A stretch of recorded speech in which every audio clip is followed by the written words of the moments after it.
अच्छा ये बताओ, पता चलते हुए 50 वर्ष से ऊपर की जो माताएं हैं, तो हाथ बताइए कितनी है? जिनकी 50 वर्ष की उम्र ज्यादा है, तो हाँ बताओ, हाँ बताओ।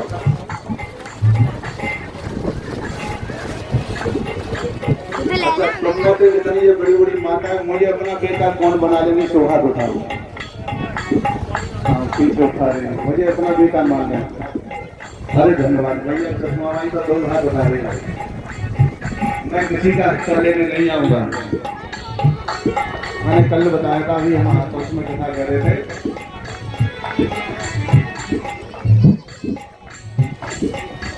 तो वहां पर एक माता जी मंच पर और मेरी पर्ची लेने आए, और बहुत बड़ी बूढ़ी थी और बहुत अच्छे बोले, बेटा तुम मेरे बेटा। मैंने उनके पैर छुए तो तुम मेरी माँ।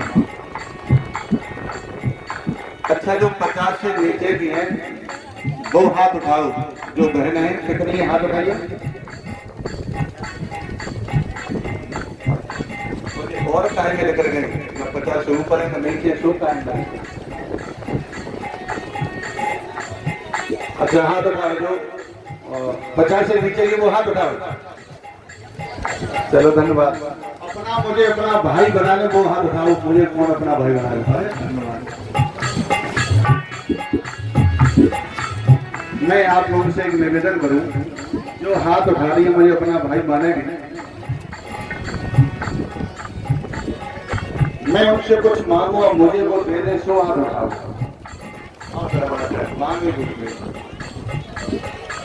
हाँ जो मुझे भाई, अच्छा नहीं तुम मुझसे मांग लो, जो हमें तो दक्षिणा मिले हम नहीं दे जाने छुपा रहे। अच्छा जो मैं मांगू मुझे दे दें, तो बताओ मेरी पत्नी बहन कौन है। अरे धन्यवाद। मैं एक निवेदन करूं, आज कथा समापन की ओर है। आप जिन बेटियों की शादी हो गई तो वो बहू बनकर गई होंगी, कहीं की बेटी इस जताने में बहू बनकर आई है, जिनकी शादी नहीं हुई तो वो बहू बनकर जाएंगे। आप जहाँ कहीं जाओ, और जैसे हमारे जपारे का नाम है, आप वहाँ जाकर अपने सास ससुर को कष्ट मत दियो। 100 हाथ उठाइए, जो कष्ट में गए 100 हाथ उठाओ। अब 100 दोगे, कष्ट दोगे, आपके भी हाथ काट सास ससुर को मारे।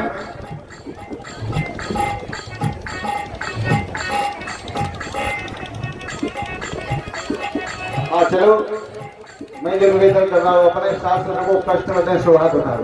हाथ उठाओ, तालियां बजाइए आप लोगों के लिए। धन्यवाद।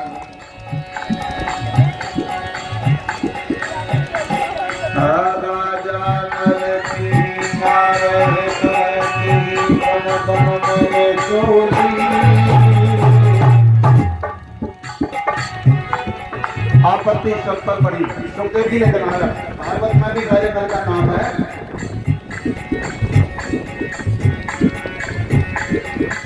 राजा नल की नार थी, नल पर शनिचर आया 12 वर्ष के लिए, और वो वन में जाने लगे। उस समय दमयंती रानी ने कहा, पर्दे मैं भी तुम्हारे साथ चलूं। तो राजा नल ने मना किया, तुम रानी हो, राजमहल में रहो, तुमका पैदल नहीं चला जाएगा, धूप से नहीं होगी, जमीन पर लेटना पड़ेगा। तो पत्नी हो तो ऐसे हो रानी। दमयंती ने कहा, पर्दे मैं तुम्हारी अर्धांगिनी हूँ, पति का कष्ट मेरा कष्ट है, तुम जमीन पर सोओगे तो मैं भी सोऊंगी, तुम पैदल चलोगे तो मैं भी चलूंगी। राजा बन बन मेरे चोली, और हो तेली के घर बसी जाए कोलू में घर तेरी।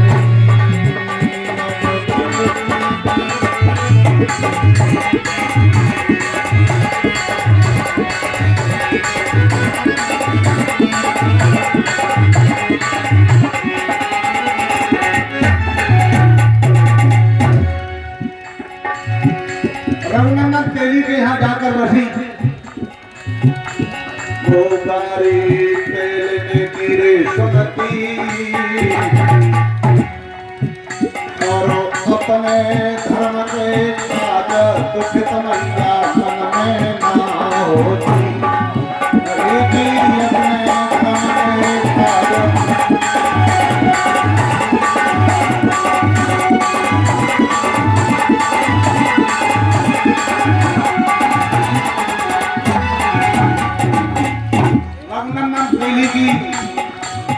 गरीब की महिला और रानी को गाली देती है, जो नौकरानी बन के रही अपने पति के कारण।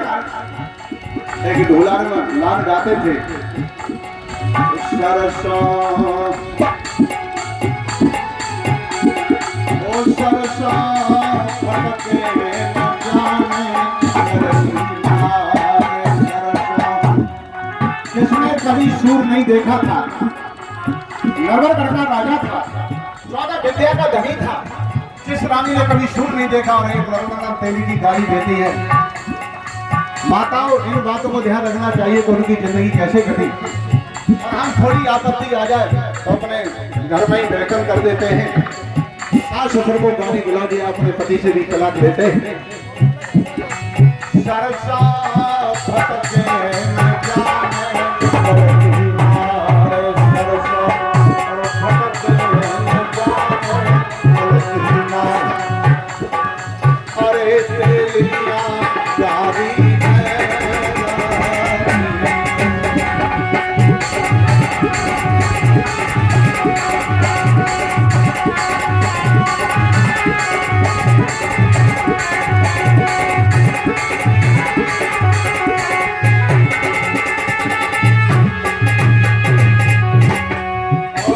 कहती है तो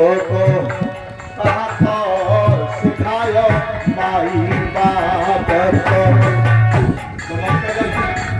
सास में झगड़ा हो जाता, तुम कह देती है बहुत कहते मैया में ऐसे ही सिखाओ, ऐसे ही कहते नहीं कहते तो झगड़ा होता है। वो टेलर भी कहती है रानी से, अच्छा जिसने कभी सूर नहीं देखा, जिसके हजारों लाखों मौका रहते थे और मजबूरी में सरसों फटकनी पड़ रही थी नौकरानी बनकर, कभी अपने जीवन को हताश नहीं किया। तो आप कथाओं को सुनते हो तो ये सीखना चाहिए कि जिंदगी कैसे काटनी है। आपत्ति इंसान पर ही पड़ती है। हमें तो कहा तो सिखायो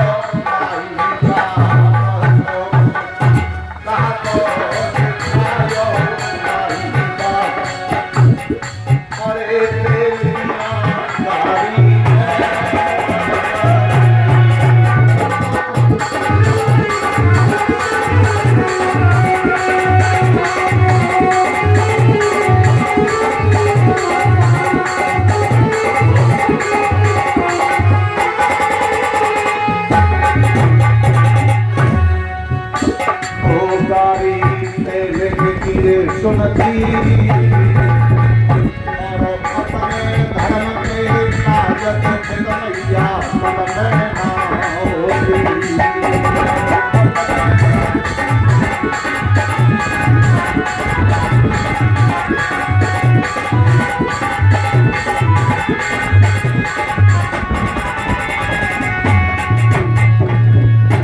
समय जाने का दिलाओ अपना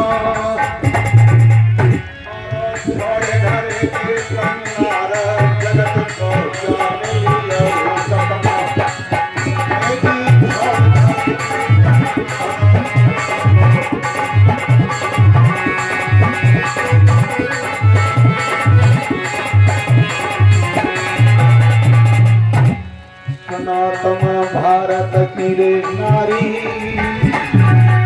और समस्त देवता बनो खबरदारी घर में